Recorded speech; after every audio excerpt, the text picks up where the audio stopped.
Muito bem, começamos hoje com perguntas referentes a objeções sobre a ressurreição corporal do Senhor Jesus Cristo. Existem seitas que não acreditam nesta ressurreição, ensinam contra esta ressurreição corporal do Senhor Jesus. Então nós vamos usar aqui com o pastor algumas objeções levantadas por seitas e vamos pedir para que o pastor nos responda, nos oriente através da Bíblia Sagrada.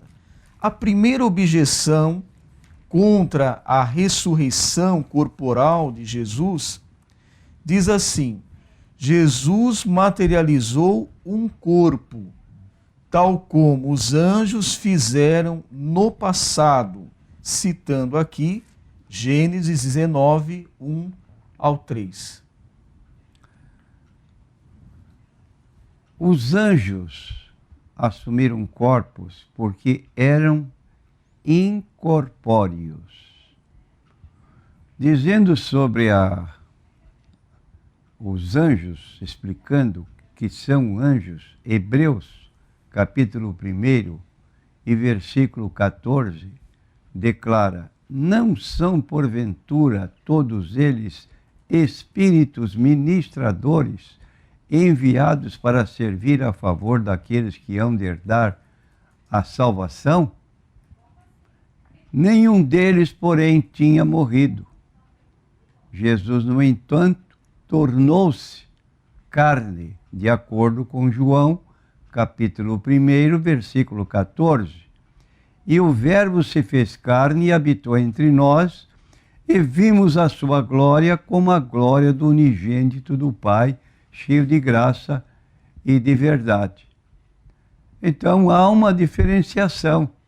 Enquanto os espíritos eram apenas espíritos sem corpo material, físico, Jesus, quando tomou forma humana, como diz João, capítulo 1, versículo 1, no princípio era o Verbo estava com Deus, o Verbo era Deus, ele estava no princípio com Deus, todas as coisas foram feitas por ele, sem ele, nada do que foi feito se fez, e o Verbo se fez carne, e habitou entre nós, e vimos a sua glória como a glória do unigênito do Pai, cheio de graça e de verdade.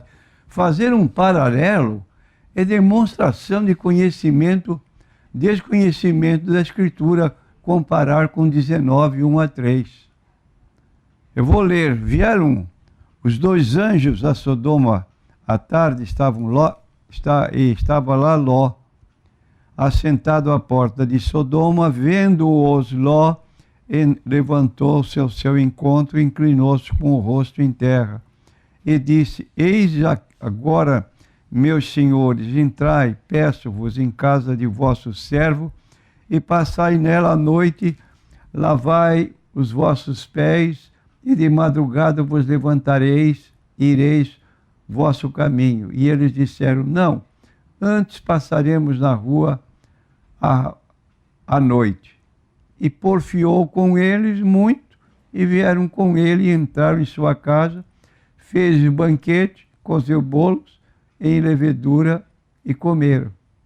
Então aqui nós temos, nesses versículos 1 a 3, dois anjos que estavam na casa de Ló, e os moradores da cidade quiseram abusar desses jovens, que eram anjos, mas estavam materializados. Aí sim, não é o caso de Jesus, que efetivamente se fez carne e habitou entre nós. A segunda objeção sobre a ressurreição corporal do Senhor Jesus diz assim: carne e sangue não herdam o reino de Deus. 1 Coríntios, capítulo 15, verso 50, que diz assim: e agora digo isto, irmãos, que a carne e o sangue não podem herdar o reino de Deus, nem a corrupção herdar a incorrupção. Além disso, a Bíblia fala que devemos morrer na carne para ressuscitarmos em espírito. Como refutar, pastor? Em 1 Coríntios, capítulo 15, versículo 45, está escrito: assim está também escrito: o primeiro homem, Adão, foi feito em alma vivente. O último Adão, em espírito vivificante. E fala dele como sendo o segundo Adão, que não só vive, mas concede vida, ao contrário do primeiro Adão, que trouxe a morte, como lemos em Romanos 5,12. Portanto, como por um homem entrou pecado no mundo, pelo pecado a morte, assim também a morte passou a todos os homens, por isso que todos pecaram. Então Jesus foi vivificado no Espírito, ou pelo Espírito, significando que pelo Espírito Santo ele foi ressuscitado e que o mesmo Espírito Santo ressuscitará também nossos corpos mortais. E a prova disso está em Romanos, capítulo 8, versículo 11. Se o Espírito daquele que dentre os mortos ressuscitou a Jesus habita em vós, quem é? É o Espírito Santo que habitava em Jesus e habita em nós. Aquele que dentre os mortos ressuscitou a Cristo, também vivificará vossos corpos mortais pelo seu Espírito que em vós habita. Aí está uma situação bem diferente. Jesus é o segundo Adão que vivifica pelo seu poder os que estão mortos. E o Espírito Santo que habitava nele, em Jesus, também será o mesmo que ressuscitará a todos os que aceitam a Cristo como Salvador e Senhor, para ter um corpo glorificado igual ao corpo de Jesus Cristo. Terceira objeção sobre a ressurreição corporal do Senhor Jesus. Deus removeu o corpo de Jesus como havia removido o corpo de Moisés. Deuteronômio, capítulo 34, versos 5 e 6, que diz assim: assim morreu ali Moisés, servo do Senhor, na terra de Moabe, conforme a palavra do Senhor, e o sepultou num vale, na terra de Moabe, em frente de Bet-peor, e ninguém soube, até hoje, o lugar da sua sepultura. Como refutar, pastor?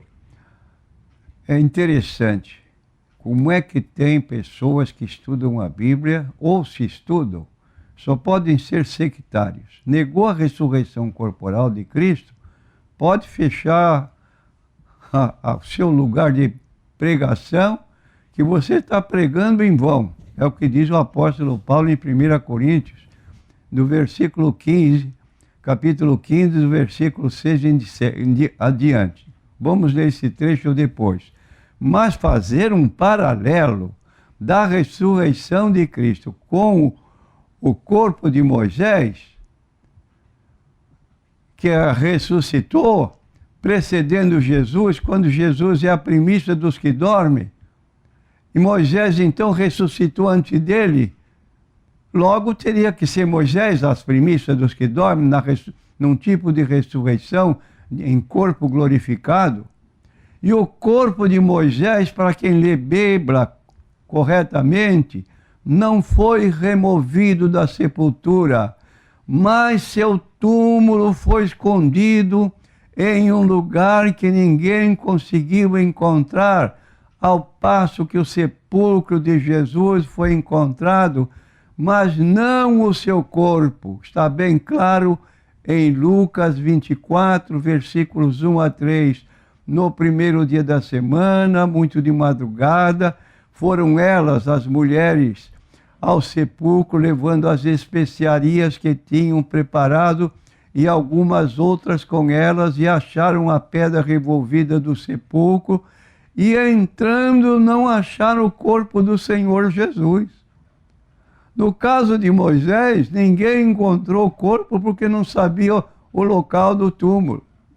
Já no caso de Jesus, sabia-se que ele estava sepultado no túmulo de José de Arimateia, e elas foram lá e encontraram o túmulo, mas o corpo não encontraram.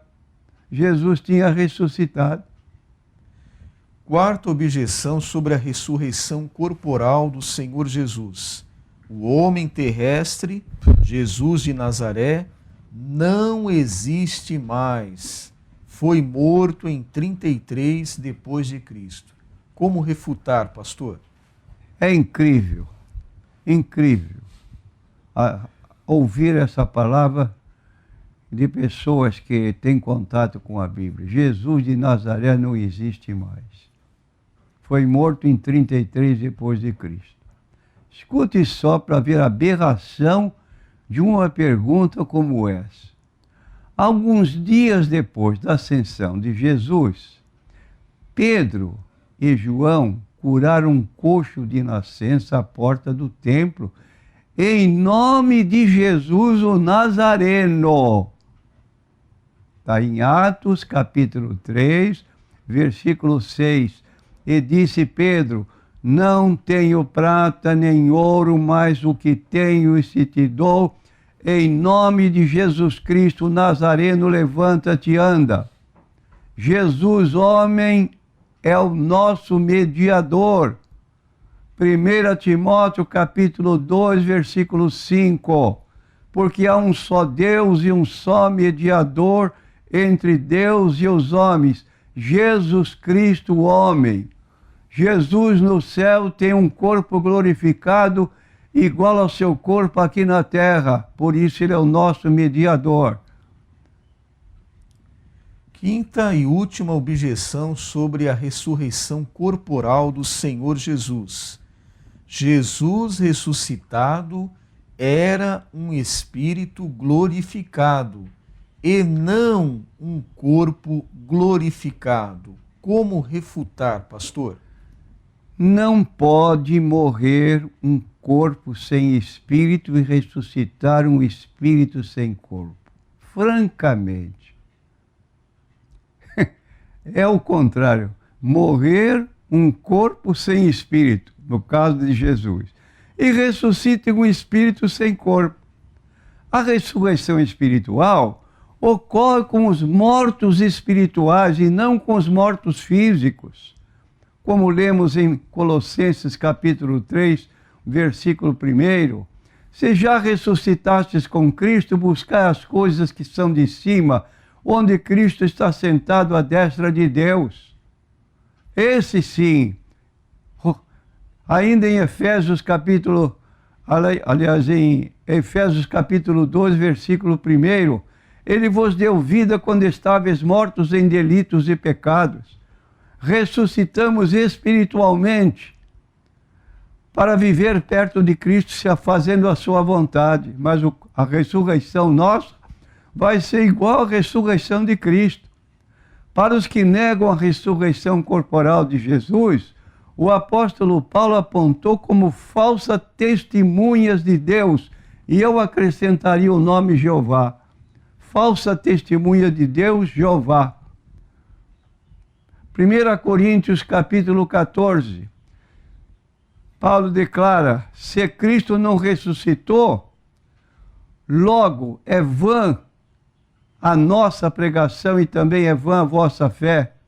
Assim somos também considerados como falsa testemunha de Deus, pois testificamos de Deus que ressuscitou a Cristo, ao qual, porém, não ressuscitou, se na verdade os mortos não ressuscitam. Porque se os mortos não ressuscitam, também Cristo não ressuscitou. E se Cristo não ressuscitou, é vã a vossa fé e ainda permaneceis nos vossos pecados. Fecha a porta da sua igreja, deixa de pregar a mensagem que você prega, porque você está perdendo tempo. Se Cristo não ressuscitou, sua fé não tem valor nenhum.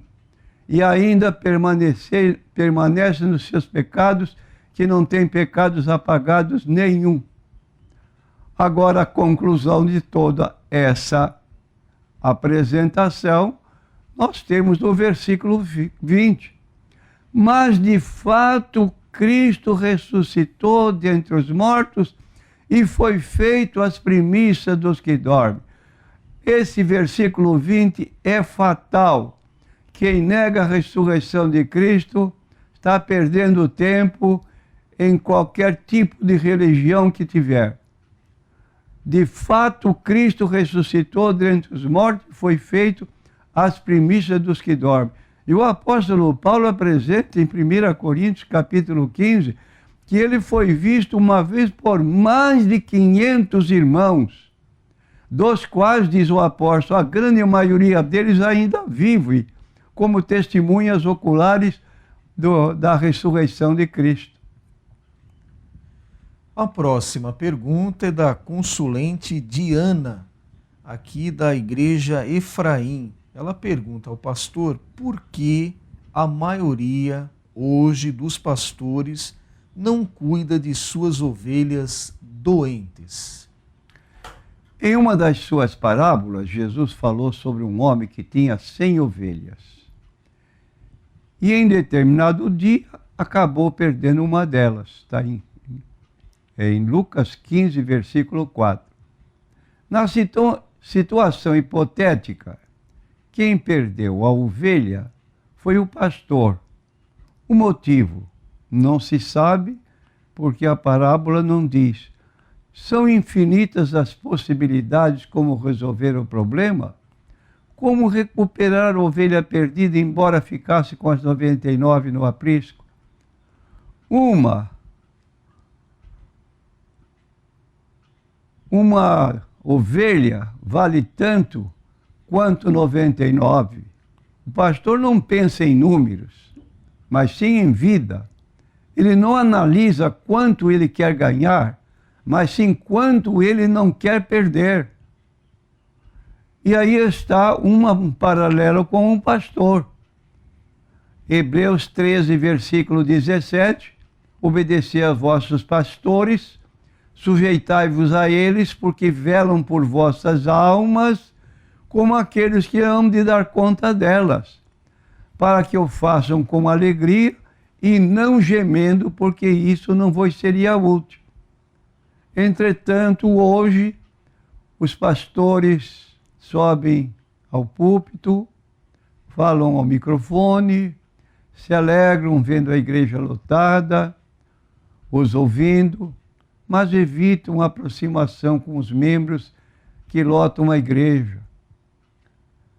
Desculpe falar pessoalmente, mas a nossa igreja, sempre no término do culto, o pastor, presidente, vai à porta da igreja, cumprimenta cada pessoa que está presente na igreja na sua saída, dialoga com a pessoa, pode dar uma palavra rápida, de orientação.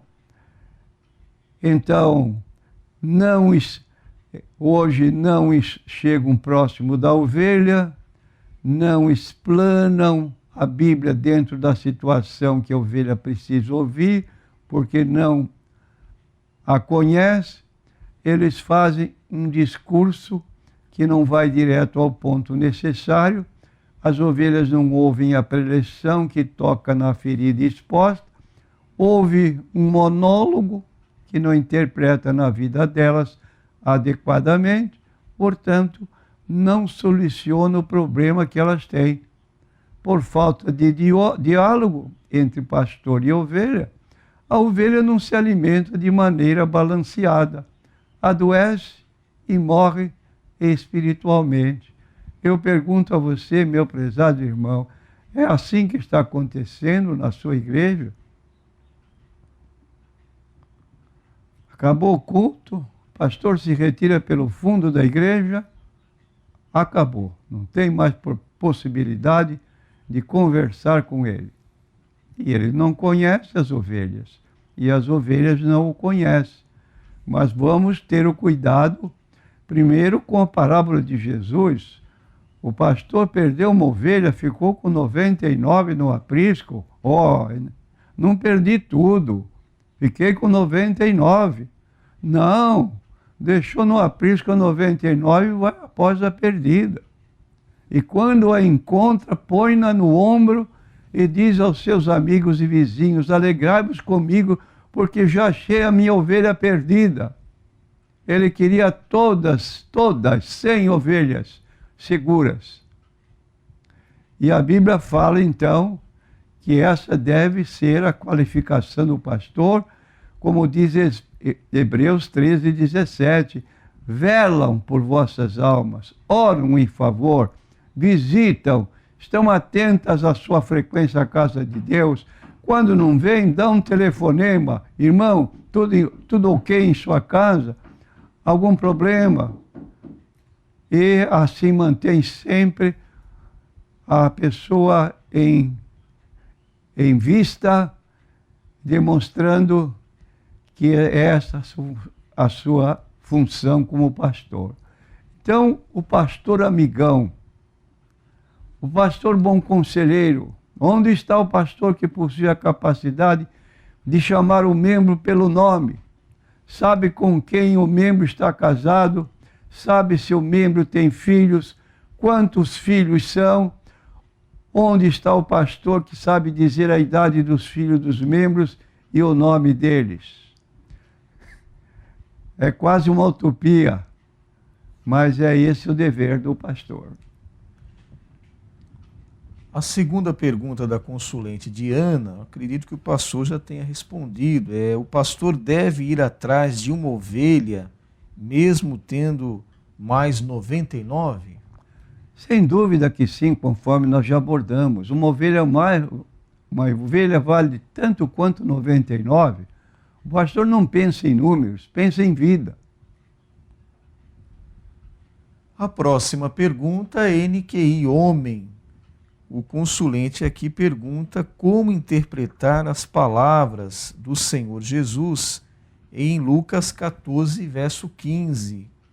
Ele disse assim: Ora, ia ter com ele uma grande multidão, e voltando-se, disse-lhe: se alguém vier a mim e não aborrecer a seu pai, e mãe, e mulher, e filhos, e irmãos, e irmãs, e ainda também a sua própria vida, não pode ser meu discípulo. Jesus ensina que aquele que deseja segui-lo e ser seu discípulo deve resolver primeiro se está disposto a pagar o preço disso. O preço do discipulado verdadeiro é abrir mão de todos os relacionamentos e posses, isto é, tudo quanto que ele tem, bens materiais, família, nossa própria vida com suas ambições, planos e interesses. Isso não significa que devemos abandonar tudo quanto temos, mas que tudo quanto temos deve ser colocado a serviço de Cristo e sob sua direção, como descreveu, como falou Jesus em Lucas 13, 24. Porfiai por entrar pela porta estreita, porque eu vos digo que muitos procurarão entrar e não poderão. João 16, versículo 33. Tenho-vos dito isto para que em mim tenhais paz. No mundo tereis aflições, mas tende bom ânimo, eu venci o mundo. Então o que Jesus fala, aborrecer pai e mãe, não é propriamente não manter a amizade de respeitar o pai e a mãe, mas ter Jesus em primeiro lugar, porque existem pais às vezes que proíbem os filhos de ir à casa de Deus, e os filhos têm aquele compromisso de servir a Deus e ficam na dúvida se eu vou obedecer ao Pai ou vou obedecer à ordem de Cristo, de me congregar, de estar junto com os irmãos.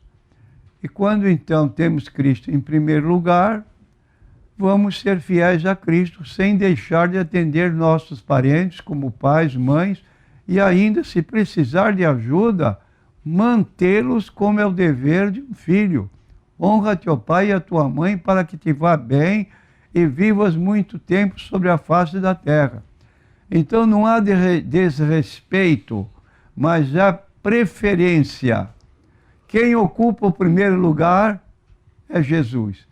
Os demais, na sua ordem, ocupam o lugar como parentes e a amizade continua tão firme quanto antes, pelo contrário ainda, respeitam, porque a Bíblia manda que façamos isso, respeito aos pais.